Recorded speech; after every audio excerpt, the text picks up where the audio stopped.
Hello everyone and welcome to our channel देसी couple on the go, जिसमें मैं मेघा और सौरभ जो कैमरा के पीछे हैं जाते हैं बहुत सारे प्लेसेस और शेयर करते हैं आप सभी के साथ अपनी ट्रैवल स्टोरीज। इस वीडियो में हम लोग कहीं जा नहीं रहे हैं। इस वीडियो में हम एक क्वेश्चन का आंसर देने वाले हैं और जो वो एक क्वेश्चन नहीं है, वो क्वेश्चन हम लोगों से बहुत सारे लोगों ने पूछा है कि नेदरलैंड्स में रहना कैसा लगता है, या अगर आपको नेदरलैंड्स आना है तो किन चीज़ों का ध्यान रखना चाहिए।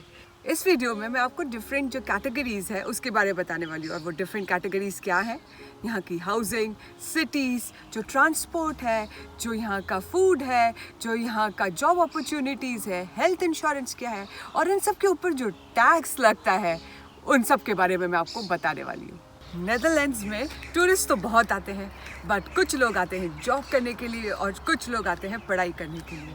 मैं और सौरभ नेदरलैंड्स आए थे अपने जॉब के लिए, तो जो ये इन्फॉर्मेशन हम इस वीडियो में देने वाले हैं वो सारी इन्फॉर्मेशन मोर और लेस रिलेटेड टू जॉब्स होंगी।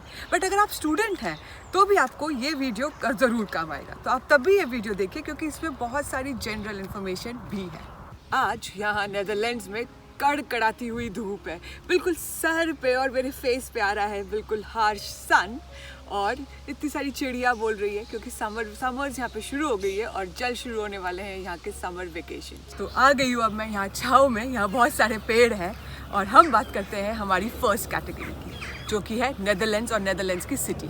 तो जो नेदरलैंड कंट्री है वो है इंडिया के किसी स्टेट से आपको कंपेयर करना हो तो उतनी बड़ी कंट्री है। जैसे कि राजस्थान से अगर आप कंपेयर करते हैं तो राजस्थान से बस थोड़ी सी ही बड़ी है ये नेदरलैंड्स की पूरी कंट्री। और यहाँ है फेमस 5 सिटीज़। एम्स्टर्डम का नाम तो आपने सुना ही होगा। एम्स्टर्डम तो बिल्कुल वर्ल्ड फेमस है, सब लोग एम्स्टर्डम को जानते हैं। बट इसके अलावा भी 4 और सिटीज़ हैं जो कि बहुत फेमस है और यहाँ रहते हैं बहुत सारे लोग काम करने के लिए। तो जो सेकेंड फेमस सिटी है वो है रॉटरडैम, फिर है डेन हैग, आइंडोवन और यूट्रेक्ट। तो ये सारी सिटीज़ बहुत ही फेमस सिटीज़ हैं। वैसे तो इन सारी सिटीज़ में इंडियन कम्युनिटी रहती भी है। प्लेन जा रहा है तो रुक जाते हैं थोड़ी देर, प्लेन को जाने देते, नहीं तो फिर आवाज़ का प्रॉब्लम आएगा। हाँ, तो लॉकडाउन के बाद प्लेन जाने लगे हैं। और जैसे मैं बात कर रही थी कि यहाँ की जो 5 मेजर सिटीज़ हैं वो मैंने आपको बता दी थी, और मैं बात कर रही थी कि इंडियन कम्युनिटी कहाँ रहती है। वैसे इंडियन कम्युनिटी जो है वो सारी इन मेजर सिटीज़ में रहती है, बट एक सिटी है जो कि इन 5 मेजर सिटीज़ में नहीं आती है, जिसका नाम है एम्स्टलवीन। मेजॉरिटी ऑफ इंडियन पीपल इस सिटी में रहते हैं, एम्स्टलवीन जिसका नाम है। तो आप अगर नेदरलैंड्स आने का प्लान कर रहे हैं या नेदरलैंड्स कभी फ्यूचर में आना चाहते हैं तो आप इन 5 मेजर सिटीज़ या एम्स्टलवीन में से कहीं भी रह सकते हैं, क्योंकि ये जो 5 मेजर सिटीज़ हैं ये आसपास ही हैं, क्योंकि नेदरलैंड्स बहुत छोटी सी कंट्री है।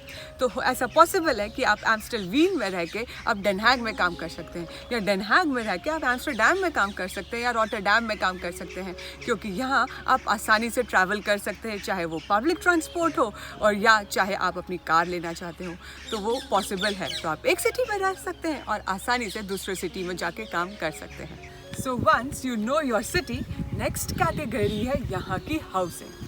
तो जैसे मैंने बताया, नेदरलैंड्स एक छोटी कंट्री है और यहाँ का पॉपुलेशन अब एक्सपैट से बढ़ता ही जा रहा है, तो हाउसिंग का यहाँ पे अब प्रॉब्लम है।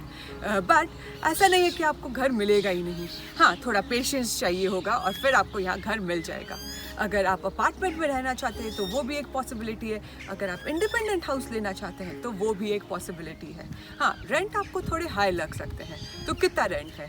तो रेंट आपको, अगर आप एक फैमिली के साथ आ रहे हैं तो रेंट आपको लगेगा अराउंड 1000 यूरो से लेके 1800 यूरोस तक के बीच में, मतलब 80,000 रुपये पर मंथ से लेके 1.5 लाख रुपये पर मंथ तक का रेंट यहाँ पे आपको लगता है। यहाँ पे हाउसिंग सर्च करने के लिए बहुत सारी वेबसाइट्स हैं और आप चाहें तो उस वेबसाइट्स पे जा सकते हैं, या फिर आप एजेंट के थ्रू भी अपना घर को सर्च कर सकते हैं। और वैसे जैसे इंडिया में होता है आपको डिपॉजिट देना पड़ता है, यहाँ पे भी 1 मंथ या 2 मंथ जो भी आपके कॉन्ट्रैक्ट में होता है वैसा डिपॉजिट भी आपको देना पड़ता है। आपका अब हाउसिंग अगर फाइनल हो गया है तो जो नेक्स्ट आपके दिमाग में क्वेश्चन आएगा वो है ट्रांसपोर्ट का। तो ट्रांसपोर्ट के लिए वैसे तो यहाँ पे जो सबसे फेमस है वो है यहाँ की साइकिल्स। नेदरलैंड्स में जितनी पॉपुलेशन है उससे भी ज़्यादा यहाँ पे साइकिल्स हैं। सबके पास ना बहुत सारे डिफरेंट टाइप के साइकिल हैं। सिटी साइकिल होता है, एक माउंटेन साइकिल होता है, एक रेसिंग साइकिल होता है, बच्चों के लिए साइकिल होता है। तो ऐसा बोला जाता है कि हर एक इंसान के पास एटलीस्ट 2 साइकिल होता है नेदरलैंड्स में। तो आप अगर आते हैं नेदरलैंड्स तो साइकिल तो आपका मस्ट है। मतलब हर इंडियन पॉपुलेशन ने भी यहाँ पे साइकिल ज़रूर ले रखी है। तो साइकिल आपका एक मोड ऑफ ट्रांसपोर्टेशन हो गया। उसके बाद बात करते हैं हम पब्लिक ट्रांसपोर्ट की। तो जो यूरोप है यहाँ पे पब्लिक ट्रांसपोर्ट बहुत अच्छा है, इसलिए नेदरलैंड्स भी उसी के जैसा है। नेदरलैंड्स में भी पब्लिक ट्रांसपोर्ट बहुत अच्छा है। हर एक जो जगह है, चाहे वो स्मॉल विलेज हो या मेजर सिटी हो, वो बस से या ट्रेन से या मेट्रो से कनेक्टेड ज़रूर है। हाँ, ये हो सकता है कि उसकी फ्रीक्वेंसी कम हो अगर आप किसी विलेज में रह रहे हो, बट वो ज़रूर कनेक्टेड होगा पब्लिक ट्रांसपोर्ट से। तो आपको अगर एक सिटी के अंदर ही एक जगह से दूसरी जगह जाना है तो आप जा सकते हैं या तो बस से, या तो फिर जो मेट्रोस चलती है उससे, या फिर ट्रैम से। तो ये 3 पॉसिबल ऑप्शंस हैं अगर आपको सिटी के अंदर ही घूमना हो। बट अगर आपको किसी एक सिटी से दूसरे सिटी जाना हो, जैसे डेन हैग से एम्स्टरडम जाना हो, तो चलती है ट्रेन्स, जो 2 कैटेगरीज में होती है, इंटरसिटी और स्प्रिंटर्स। तो या अगर आपको ट्रेन से जाना हो तो वो भी पॉसिबल ऑप्शन है। और इंडिया की ही तरह एक और मोड ऑफ ट्रांसपोर्टेशन है और वो है कार। अब कार की बात कर ही रहे हैं तो चलते हैं पहले कार के अंदर। तो आ गई हूँ अब मैं कार के अंदर। और कार जो है नेदरलैंड्स में लेना वो पॉसिबल है, बट क्योंकि गवर्नमेंट ने यहाँ पे पब्लिक ट्रांसपोर्ट की इतनी अच्छी फैसिलिटी दी हुई है और वो चाहते हैं कि पोल्यूशन भी थोड़ा कम हो, इसलिए साइकिल चलाने के लिए ज़्यादा प्रेफर करते हैं। अलग से साइकिल रोड बना रखा है पूरी नेदरलैंड्स में। तो जो कार अगर आप ले लेते हैं तो वो उसके ऊपर लगा देते हैं बहुत ज़्यादा टैक्स। तो आप चाहे तो यहाँ पे कार आप खरीद भी सकते हैं और लीज पे भी ले सकते हैं। और यहाँ पे बहुत सारे लोगों ने कार ले रखी है। तो जो गवर्नमेंट का ये टैक्स को बढ़ा के कार को कम यूज करने का जो आइडिया है वो शायद यहाँ चल नहीं रहा है। तो आप कार ले सकते हैं और फिर ट्रैवल कर सकते हैं एक सिटी से दूसरे सिटी, या फिर एक कंट्री से दूसरे कंट्री भी। तो अब जब कार में आ ही गए हैं तो क्यों ना नेक्स्ट कैटेगरी की बात करें, जो कि है फूड। और चलते हैं नेदरलैंड्स के ग्रोसरी शॉप अल्बर्टाइन, जो कि बहुत फेमस है। तो बीइंग अ वेजिटेरियन लाइफ थोड़ी स्टार्टिंग में डिफ़िकल्ट हो सकती है, बट जब आप यहाँ पे कुछ साल तक रहने लगते हैं, जैसे मैं और सौरभ रह रहे हैं, लाइफ काफ़ी आसान हो चुकी है। हम वेजिटेरियन हैं और हमें यहाँ पे सब चीज़ें खाने को मिल जाती हैं। यहाँ पे इंडियन ग्रोसरी शॉप है जहाँ पे आपको इंडियन जो चीज़ें चाहिए वो मिल जाती हैं, और जो यहाँ का लोकल ग्रोसरी शॉप है वहाँ से आप वेजिटेबल्स खरीद लेते हैं। नेदरलैंड्स अपने चीज़ के लिए वर्ल्ड फेमस है। आपने गाउडा चीज़ का शायद नाम सुना हो। और यहाँ के लोग बहुत सारी ब्रेड्स खाते हैं और बहुत सारे डिफरेंट टाइप की ब्रेड खाते हैं। तो अगर आप चीज़ और ब्रेड खाने का टेस्ट डेवलप कर सकते हैं, जैसे हम लोगों ने कर लिया है, तो आपकी लाइफ और भी आसान हो जाएगी।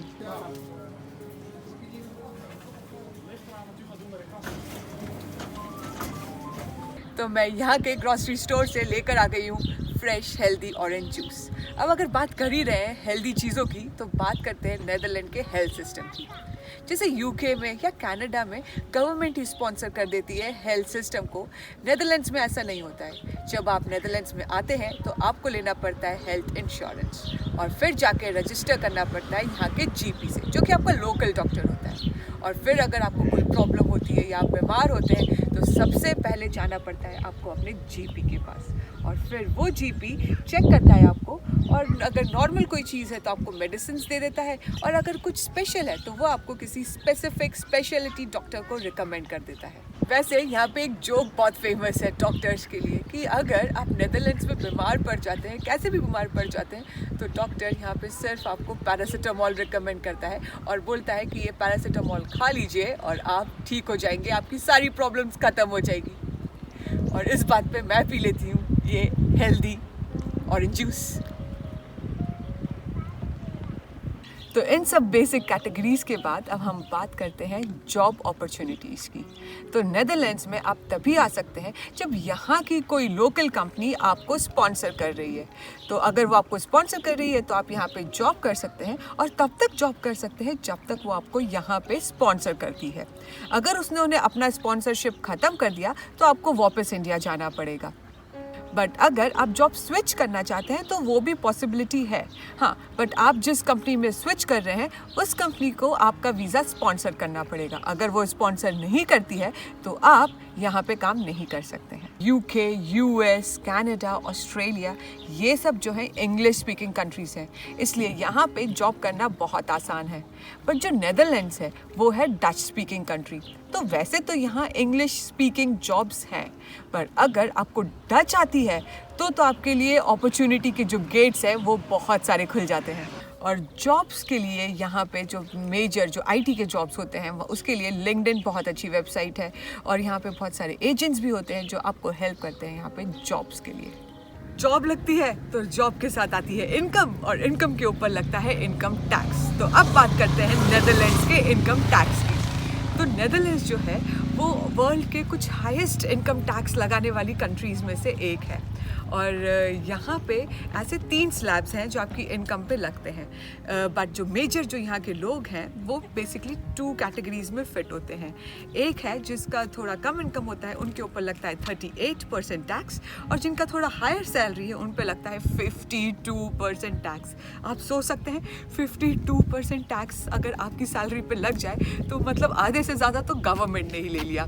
हाँ, ये ज़रूर है कि जब उतना टैक्स लेती है तो उतनी ज़्यादा फैसिलिटीज़ भी प्रोवाइड करती है, बट 52% टैक्स देना is a very big thing. अब बात करते हैं कुछ फन फैक्ट्स की नेदरलैंड्स की। तो सबसे पहले बात करते हैं वेदर की। तो जो नेदरलैंड्स का वेदर है आज तो बहुत अच्छा है, इतना अच्छा सन आ रहा है, बट यूजुअली यहाँ पे बारिश ही होती रहती है या ठंड रहती है। स्नो इतना ज़्यादा नहीं होता है, बट टेम्परेचर्स कभी इतने हाई नहीं होते और इतने लो नहीं रहते हैं। तो यूजुअली या तो 5 डिग्री से लेके 15 डिग्री, बस यही रेंज में यहाँ का वेदर रहता है। और क्योंकि यहाँ पे इतना सन नहीं होता है तो यहाँ पे आपको खानी पड़ती है विटामिन डी की टैबलेट्स। सभी को खानी पड़ती है, हर रोज़ एक विटामिन डी का टैबलेट लेना यहाँ बहुत ज़रूरी है। नेदरलैंड्स यूरोप की जो दूसरी कंट्रीज़ हैं उससे एक खास बात के लिए अलग है, और वो है कि यहाँ के लोग इंग्लिश बोल पाते हैं, जो कि जो दूसरी यूरोपियन कंट्रीज़ है वहाँ इतना अच्छे से नहीं हो पाता है। अगर आप नेदरलैंड्स के किसी बंदे से बात करते हैं तो वो आपको इंग्लिश में वापस जवाब दे देते हैं, तो वो बहुत अच्छी बात है, और एज एन एक्सपैट वो बहुत ही इम्पॉर्टेंट है। अब बात करते हैं शॉपिंग की। तो नेदरलैंड्स में शॉपिंग करना बहुत एक्सपेंसिव है। अगर आपको नॉर्मल से कोई टॉप लेना है या शर्ट लेना है तो वो आता है अराउंड 30 यूरो से लेके 40 यूरोस तक, मतलब अराउंड 3000 रुपीज़ से लेके 4000 रुपीज़ तक। और यहाँ की जो शॉप्स है वो 6 o'clock पे बंद हो जाती है, रात में कोई भी शॉप्स नहीं खुली होती है।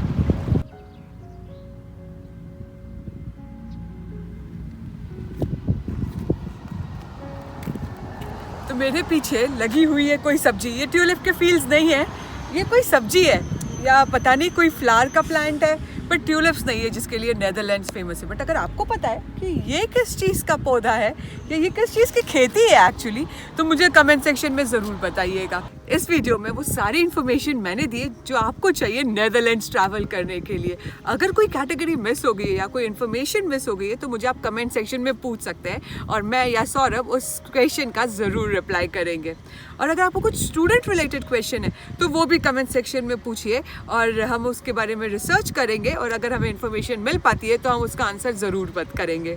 और इस वीडियो को आप अपने फ्रेंड्स और फैमिली के साथ ज़रूर शेयर करिए, और जो नेदरलैंड्स आना चाहते हैं या जो यूरोप आना चाहते हैं उनके साथ भी ज़रूर शेयर करिएगा। ये इन्फॉर्मेशन उनको बहुत हेल्प करेगी। और कैसा लगा आपको ये वीडियो, ये भी मुझे कमेंट सेक्शन में बताइएगा ज़रूर, और लाइक करना बिल्कुल मत भूलिएगा। एंड सब्सक्राइब तो आप कर ही चुके होंगे, और अगर अभी तक नहीं सब्सक्राइब किया तो प्लीज़ मेरे चैनल को सब्सक्राइब करिए। एंड इंस्टाग्राम और फेसबुक पे फॉलो भी करना है। इंस्टाग्राम पे जो हैंडल है वो है देसी कपल ऑन द गो, जो कि हमारा यूट्यूब का चैनल का नाम है, जैसे आपको पता ही होगा। और फेसबुक पे है शेड्स ऑफ मेग्स, जो कि मेरा पुराना यूट्यूब का चैनल का नाम था। And yeah this is our complete video about Netherlands. See you in our next video. Till then, bye.